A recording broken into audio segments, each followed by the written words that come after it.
Hello বন্ধুরা, তোমরা সবাই কেমন আছো? আমার একটা নতুন ব্লগে তোমাদের সবাইকে স্বাগত।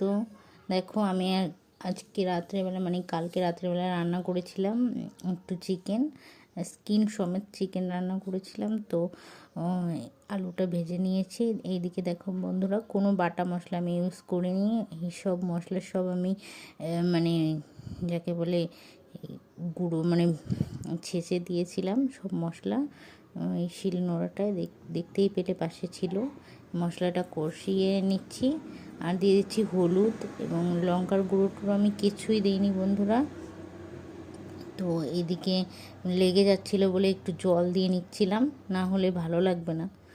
পুড়ে গেলে মশলা পুড়ে গেলে টেস্ট হবে না, তার জন্য একটু জল দিয়ে নিচ্ছিলাম। এদিকে ভাতটাও এদিকে বসিয়ে দিয়েছিলাম, ভাত হচ্ছিলো। আর ওইদিকে দেখো আমার মাংস দেওয়া হয়ে গেছে। ওই ক্লিপটা